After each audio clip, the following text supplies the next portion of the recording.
Deadly confrontation in the capital city. The suspect is deceased. An armed suspect killed outside Montpelier High School. It's very frightening. Used to be a really nice, safe place to live. What we're learning right now about this developing story. Some New Hampshire lawmakers want to fine schools that are banning guns from campus. Who's going to buzz someone in armed? I mean, who wants to take that responsibility? And fleeing their flooded homes. It's a river all through there now. Emergency response in the North Country as ice jams lead to evacuations.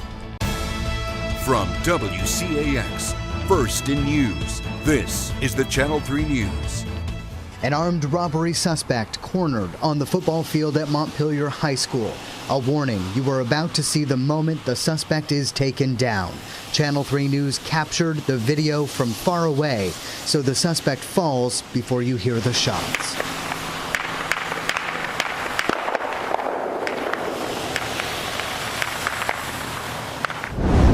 And thank you for joining us as we're following this developing story, a deadly takedown on campus. We do have team coverage tonight. Tyler Dumont, Alexi Rubenstein, and Jennifer Costa all standing by. But first, let's get you up to speed on what led up to this shooting, an armed robbery at VSECU in Montpelier. That's a credit union on Bailey Avenue, just across the street from Montpelier High School.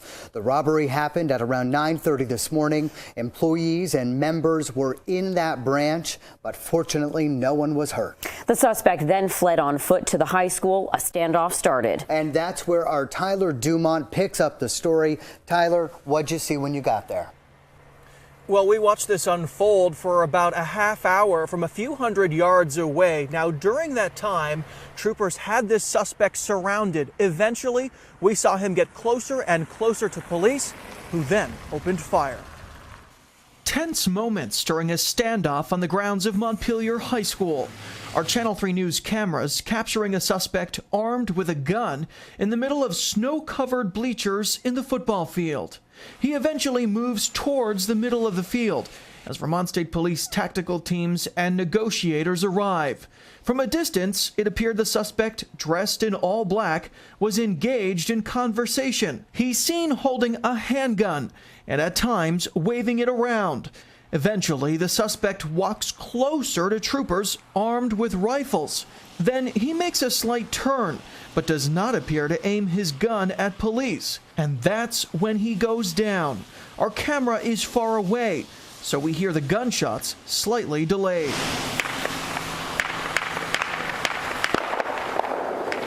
What's important is that the threat is over, and there was a shooting involving law enforcement, and that the suspect is deceased.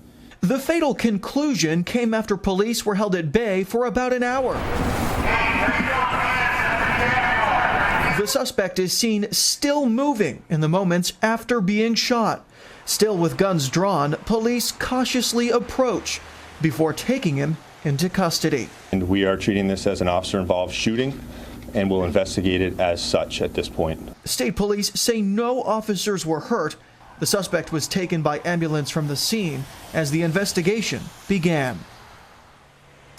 And investigators have remained here at the high school throughout the afternoon. Tonight, police are also keeping people off of that football field where that suspect was taken down. Darren and Kat.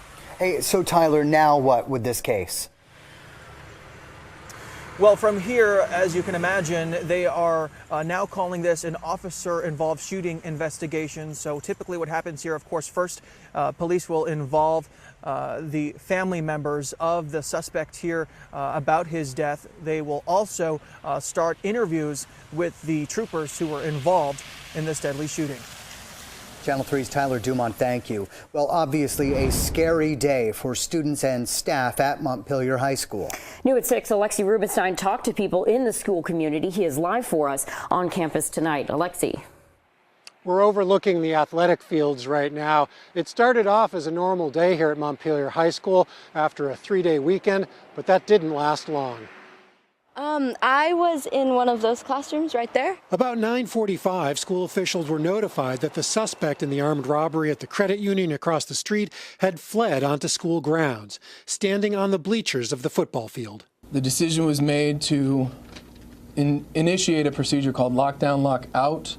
Since the suspect was contained entirely outside the building, the safest place for our students, faculty, and staff was inside the building. Driver ed teacher Ron Allen's students were caught up in the action. Unable to return to school, they got a 2-hour extended lesson.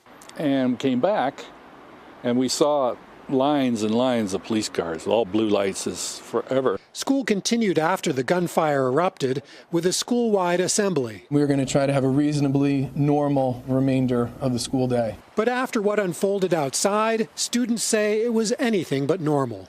Is that disturbing to have that kind of stuff happen on your campus, on Montpelier's campus? Yeah, a little bit. I was kind of surprised. I really didn't think that would ever happen. So it was, yeah, a little bit, definitely. The school was able to get out 2 recorded announcements to parents, one about an hour after the incident started and another after the lockdown ended.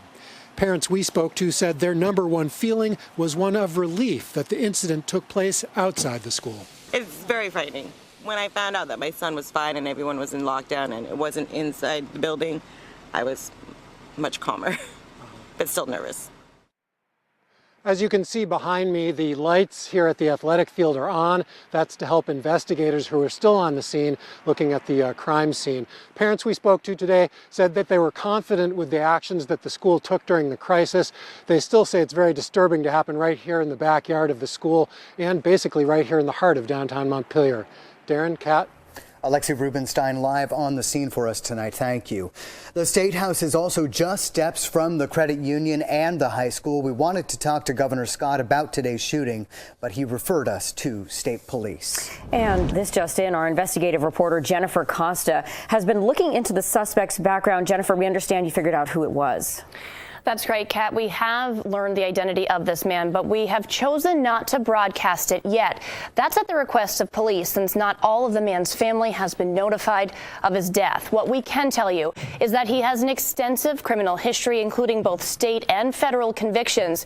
He was also due in court this month to answer to burglary charges. We plan to keep you updated on his past criminal record as soon as the next of kin notification is finished. Kat. Jennifer Costa, thank you. Well, it was a snowy start to the day. We got a little bit of a break around midday, but another round of snow now moving into our region will affect areas of southern Vermont as we go through the night tonight and certainly into your Wednesday. Here's the latest radar. We have a couple of snow showers through the northern Champlain Valley and some steadier snow back over parts of eastern New York. I want to take you down into Bennington and Windham counties, though, where they have been seeing some snow throughout the day today. Bennington now picking up some light to moderate snow, extending down through into parts of southern Vermont. Wilmington seeing a little bit of snow. Whitingham as well. If you're in southern Vermont this evening, be advised we have a winter storm warning in effect. We could see several inches of accumulation through the night and into the day tomorrow. And we're likely to see area-wide some inconvenient travel weather as we start the day tomorrow. Here's what we're looking at. We have winter weather advisories, and in fact, the area is shaded in blue for parts of Rutland, Windsor, and Orange counties in Vermont. About 2 to 5 inches of snow by tomorrow afternoon. Farther to the south in Bennington and Windham counties, we have winter storm warnings in effect. About 5 to 8 inches of snow down there starting tonight and into tomorrow. Farther to the north, though, not quite as bad. A trace to 2 inches across most of northern Vermont and northern New York, just enough to make roads a little slippery tomorrow morning. So certainly give yourself a few extra minutes as you head out the door. For tonight, we'll see the light snow develop from south to north as we go through the early morning. Temperatures between 15 and 22 degrees. Some steadier light snow, especially south tomorrow morning, then tapering off to snow showers in the afternoon. I think the evening commute will be a bit better. Temperatures in the 20s. If you are ready for some warmer weather, we do have some in the forecast. We'll take a quick look at the weekend weather coming up as well. Max Advantage forecast on the way in a few minutes. All right, thank you, Dan. Residents forced from their homes by feet of water. Channel 3's Kelly O'Brien has been covering the flooding in the North Country. Kelly, what's it like there tonight? So today, the entire park of Underwood Estates was evacuated. That's about 70 homes, because in some places it stood as high as 4 feet of water. Crews from the city have been working to get all power turned off, and special missions were launched to save all animals still in the park. One woman had been communicating to those that had evacuated to make sure that their animals were taken care of. The park across the street, River Heights Mobile Home Park, was fearful of evacuations, so they created their own snow dam, hoping raised snow will freeze and keep the water out. It's a time where everyone needs to come together, regardless of differences, regardless of whatever may have happened with anyone. Right now is a time that people need to come together and have a big heart. And so I actually just spoke to police, and there was a plow that just came through here. They're standing trying to get this road opened back up. But if you were displaced, the American Legion on Quarry Road is hosting people. They have a shelter set up. Reporting live in Plattsburgh, Kelly O'Brien, Channel 3 News. A homeless man freezes to death in Middlebury. The police chief tells us Suad Teokanan's body was discovered by his friends early Saturday morning on the town green. Police say the 42-year-old had been drinking the night before and never made it back to the warming shelter. He passed out on a bench. Temperatures then plunged that night, and police think he died from exposure. His body was covered in snow and sleet. He was a dishwasher at Two Brothers Tavern. The restaurant shared this photo with us. At this point, police say his death is not suspicious. We now know the identity of the baby who was found dead last week in Ludlow. Police say 11-month-old Carson Reichert was found unresponsive at the home his mother shares with her boyfriend. It happened last Thursday. The baby was rushed to Dartmouth-Hitchcock Medical Center, where he was pronounced dead. An autopsy has been done, but at this point, how he died remains undetermined. Police say an investigation is still ongoing. Well, still ahead on Channel 3, lawmakers react to the possibility of a new state prison and mental health facility. And can schools ban guns? I just don't think that they should be brought into an area, a building where you house the most vulnerable kids. You might be surprised to learn what the laws say about firearms at schools in New Hampshire. Plus, a carbon monoxide scare in the islands, how a construction worker's life was saved just in the nick of time. Fallout continues over reports President Trump made racist remarks. I'm Weijia Zhang on Capitol Hill with how the debate is linked to a potential government shutdown. Sometimes it's just a social thing, really. But this social habit could get you hooked in just one try. What new numbers say about smoking in our Health Watch. We told you about a long-term proposal from the Scott administration for a 925-bed prison and mental health facility.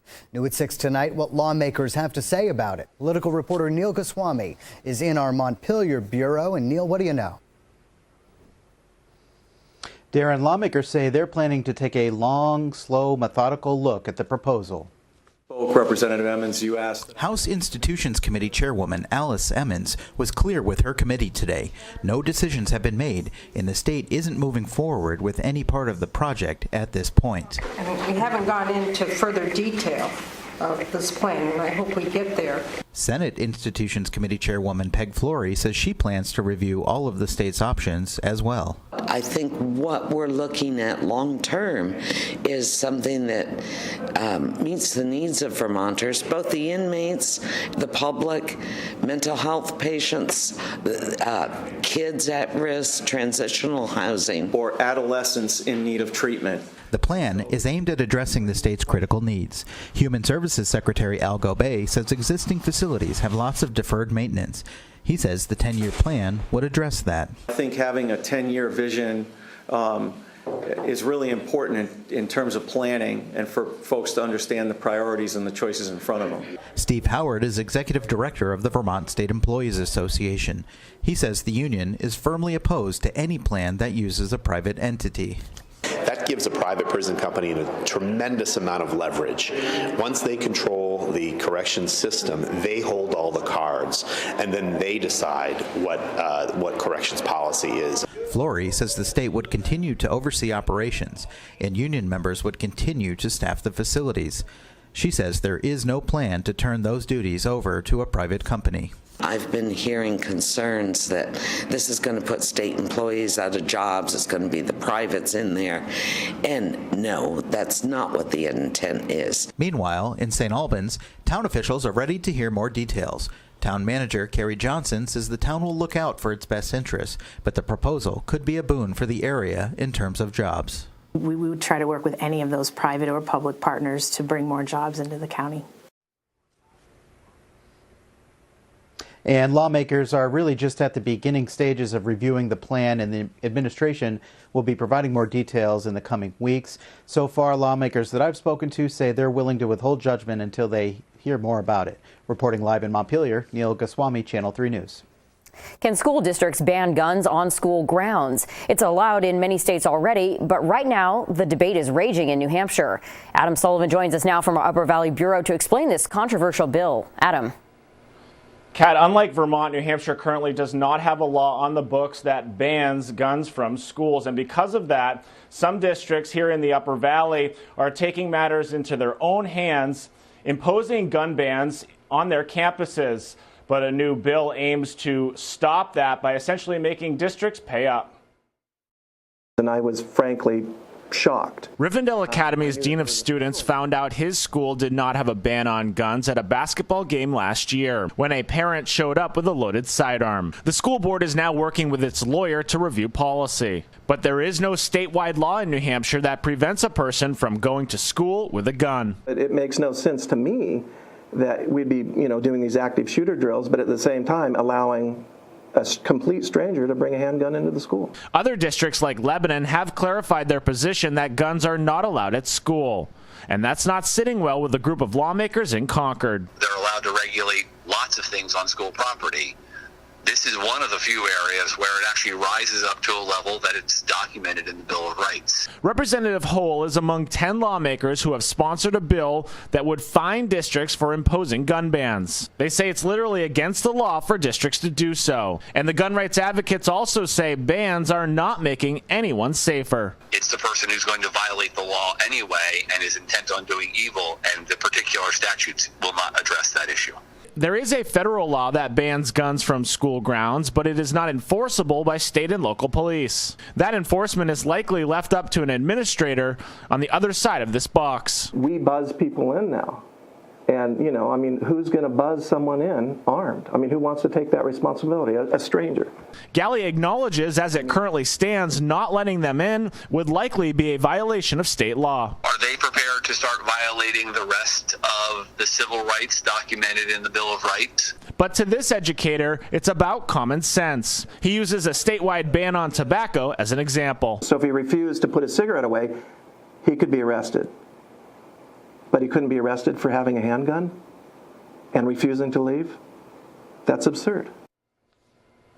I reached out to Governor Sununu's office for his position on the bill. Staff there told me that he plans to carefully review any legislation as it moves through the process. But the staffers there also said that Sununu has made it clear that he does not support any additional Second Amendment restrictions that are not currently on the books. Reporting live from our New Hampshire Bureau, Adam Sullivan, Channel 3 News. Still ahead, a shortage of IV bags at hospitals nationwide. We'll tell you why. Plus, one drag and you're hooked. A surprising study on cigarettes in our Health Watch. And we've got some light snow on the doorstep. I'll be talking timing and totals for your Wednesday morning commute. Also some warmer weather on the way. Some 40s by the weekend. Your Max Advantage forecast is coming up next. Now your Max Advantage weather forecast with Dan Dowling. Well, an area of low pressure will be heading our way as we go through tonight and into tomorrow morning, likely to spread some accumulating snow, especially through southern Vermont.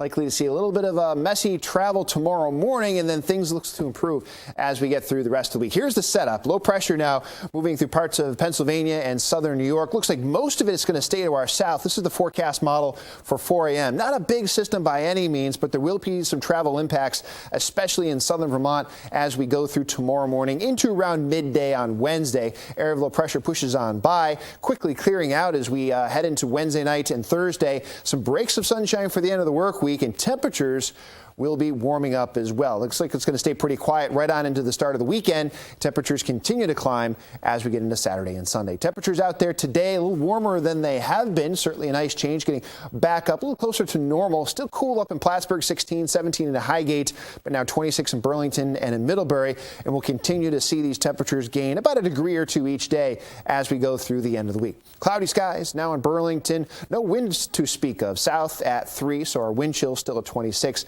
And and the barometer holding steady as well. Kind of a quiet night in most spots. We'll be watching the temperatures not nearly as chilly as they have been. And tomorrow's high pretty close to where we were today, about 25 degrees, 29 on Thursday. And then by the weekend, we'll be talking about 30s and some 40s on the way. And I think this temperature trend continues on into Monday and Tuesday as well. So a bit of a break from some of the bitter cold we've had over the past few days. We are keeping a close eye on the radar and satellite, this system that's beginning to develop. We're seeing some steadier snow down through parts of Massachusetts, eastern New York, and into parts of southern Vermont. This will continue to move to the north and east as we go through the overnight tonight. Will affect your Wednesday morning commute, especially from Montpelier on south. This is 11 o'clock tonight. Our forecast model showing some steadier snow along Route 7 from Addison County down toward Rutland and Bennington counties. Take you through the overnight and into the start of the day tomorrow. Again, the higher totals will be to the south, where we have winter storm warnings in effect for Bennington and Windham counties. Still some light snow getting all the way up into the Champlain Valley in Northeast Kingdom by 8 a.m. tomorrow morning. So there will be some snow-covered, slippery roads early on, especially through central and southern Vermont.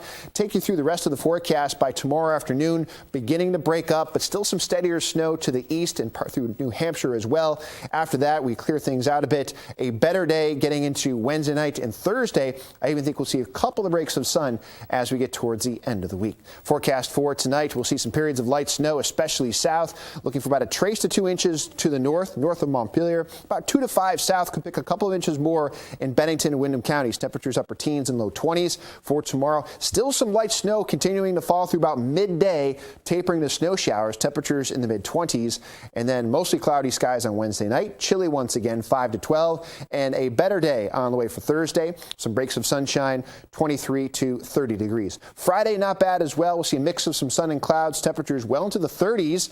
A warm start to the weekend, upper 30s and low 40s. Warm enough on Monday. We are expecting some rain moving in, and then cooler by midweek with some 20s and 30s. So it looks like a snowy start tomorrow morning. Certainly be careful. Keep an eye on the radar. We'll certainly keep you posted throughout the storm. We know you will, Dan. Thank you. Okay. Still ahead, lawmakers duke it out on Capitol Hill. At the center of their debate, what the president said or didn't say about immigration. You said on Fox News that the president used strong language. What was that strong language? Apologies, I don't remember specific word. Plus, does more need to be done to help the mental health of farmers? And a happy homecoming for a young cancer patient. How are you feeling? Good. Good? Much better? Yeah. The fallout over President Trump's reported use of vulgar language continues. Weijia Jiang is on Capitol Hill for us.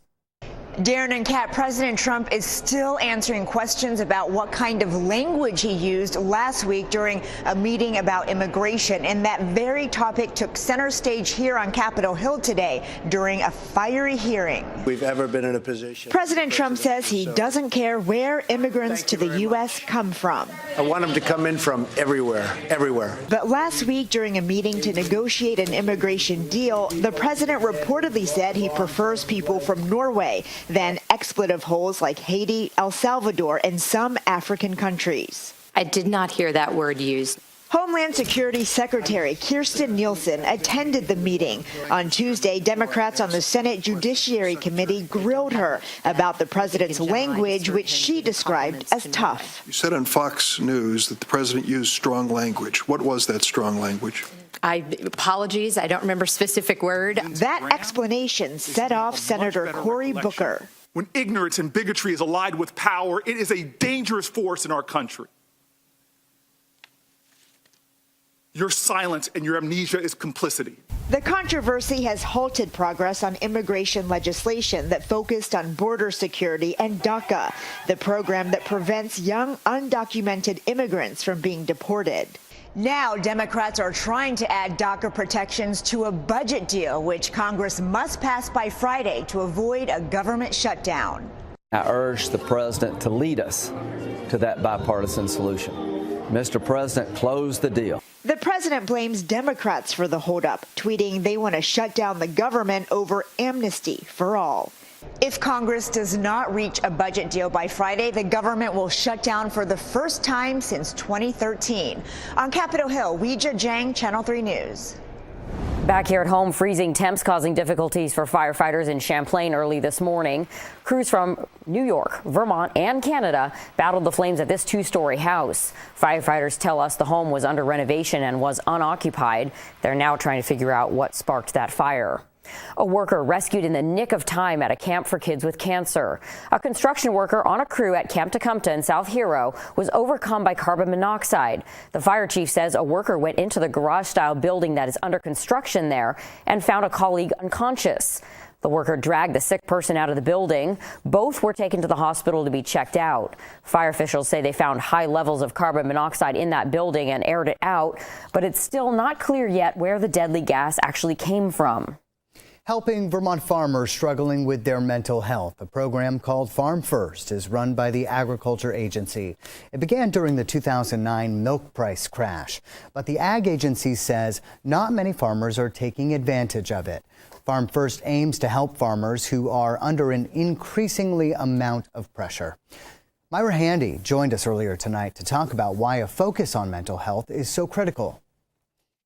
Well, farmers have a very high-risk occupation. They are at very high risk for accidents, second only maybe to police officers. So we've had some deaths by accidents in the last year, but we also are concerned about farmers when there's a dairy price drop, which we are entering now. And I've heard from some sources that that could go on for the next 12 to 18 months, the price drop. So that will affect them. And farmers are at high risk for suicide, although as far as I know, we haven't had any farmer suicides in Vermont since we started in 2009. The program also focuses on elder care, child care, housing, medical, legal, and financial help. Still ahead, lingering effects of Hurricane Maria now causing a medical supply shortage across the country. Plus, how easy is it to get hooked on tobacco? The answer may surprise you.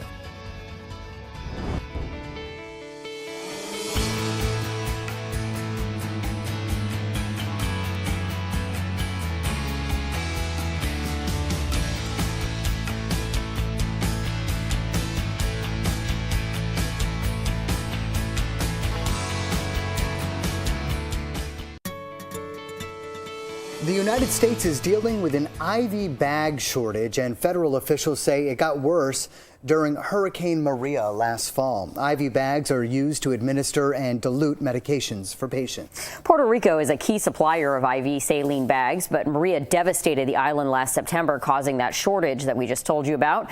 The FDA believes the shortage should ease, though, over the next few months.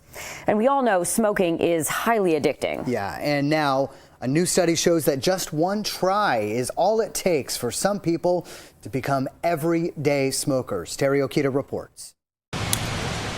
35-year-old Anna Creek tried her first cigarette when she was just a teen.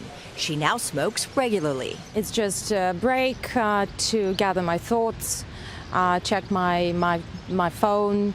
Sometimes it's just a social thing, really. British researchers say more than 60% of people who take that first puff will go on to become daily smokers. They looked through surveys of more than 215,000 people from teenagers on up and found experimentation often leads to habitual smoking. It doesn't mean that these people are hooked for life, but they will progress to daily smoking for at least a period of time. Despite declining smoking rates in the U.S., 36.5 million adults are still regular cigarette smokers. From your findings, the best thing is just to not start at all. That's absolutely right. The study, published in the journal Nicotine and Tobacco Research, also looked at e-cigarettes. Almost no young people who try e-cigarette become daily vapors. They don't progress to smoking. Anna Creek says she plans to quit. It's a bad habit. It's a personal choice, and it's also very expensive. She's not alone. Stopping smoking continues to be one of the top New Year's resolutions in both the U.S. and U.K. Terry Okita, Channel 3 News, London.